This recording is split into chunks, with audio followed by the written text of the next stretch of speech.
Welcome to my new blog. તો આજે હું તમને આ પાલક ચાટની રેસીપી આપવાની છું. તો એની માટે મેં 4 થી 5 પત્તા પાલકના લઈ લીધા છે. આ તીખી ચટણી છે, આ જલજીરા છે, આ મેં ગળ્યું દહીં અને તમે આમાં સાકર અને મીઠું નાખીને મેં આ દહીં બનાવી રાખ્યું છે. તમે સાકર સ્કીપ પણ કરી શકો છો. આ ગળી ચટણી છે. ગાર્નિશિંગ માટે મેં આ કોથમરી લઈ લીધી છે અને આ ચણાના લોટમાં મેં મીઠું અને સોડા નાખીને તૈયાર કર્યો છે. હવે હું આ લોટમાં પાણી નાખી અને એનું ભજીયા જેવું ખીરું તૈયાર કરીશ. તમે જોઈ શકો છો મેં અહીંયા તેલ ગરમ કરવા મૂકી દીધું છે. હવે હું આ પાનને લઈને અને આમાં તેલ થશે એટલે તળીશ. આપણું આ તેલ થઈ ગયું છે. તો હવે હું એમાં આ પાનને લઈ અને તળીશ.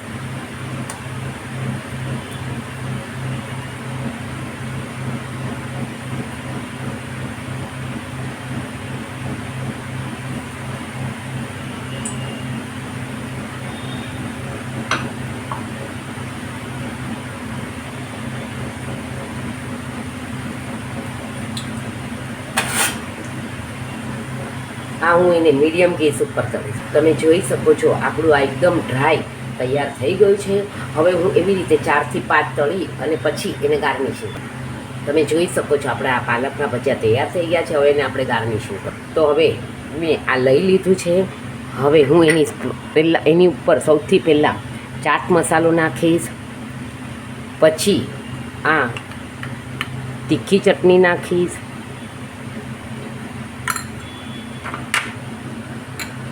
આ હું એની ઉપર ગળી ચટણી નાખીશ.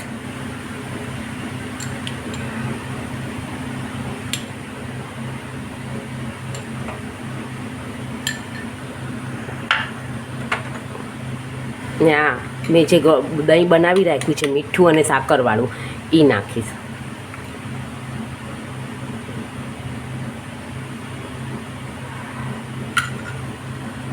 અને કોથમરીથી ગાર્નિશિંગ કરીશ. કે મેં એને સેવથી ગાર્નિશિંગ કરી લીધું છે.